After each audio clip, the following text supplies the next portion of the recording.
Everyone, time to have some tech talk. Joining me in studio is one who knows it all, Kobe Spike and Kuma. Season's greetings. Many happy Looking forward returns. to a new year. Yeah. Great. But let's start with something very scary. Fake Facebook accounts using fake faces. Yep. Tell us about it. So, this fake news and fake everything going on online, trying to misinform people and lead them to believing certain things.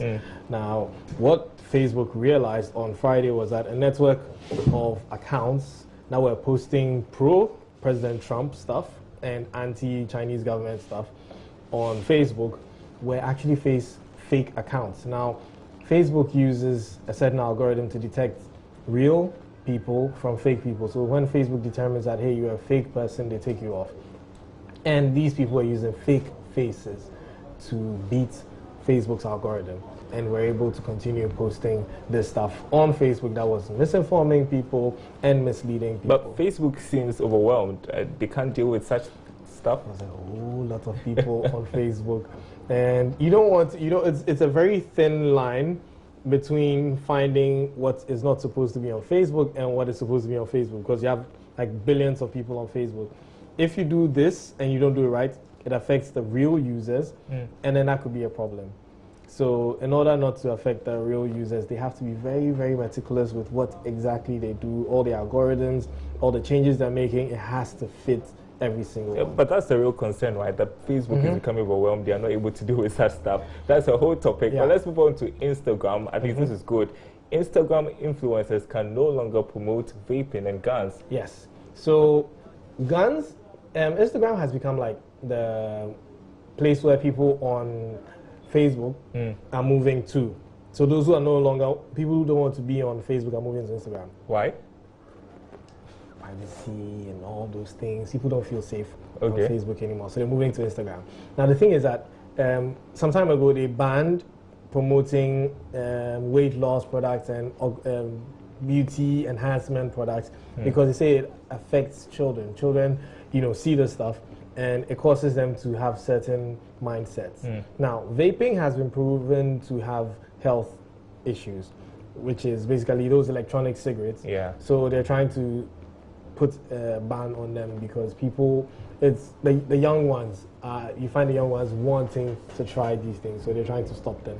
And then guns, gun violence, people going to school, shooting up schools and everything, all because they're seeing what's happening on social media and they're influenced by that stuff. So Instagram, the company owned by Facebook, is taking measures to ban vaping and guns on both Instagram and Facebook. All right, and what's worrying for me, another development we need to talk about is that Apple, Google, Microsoft, Dell, and Tesla are being sued over alleged child labor in Congo. Yes. So, Congo is like the biggest place to get cobalt. Yes. And cobalt is one of the most important, should I say, ingredients, elements for lithium-ion batteries, which are used in almost every single rechargeable device, smartphones, laptops, and Tesla vehicles, because they're electric. You charge them.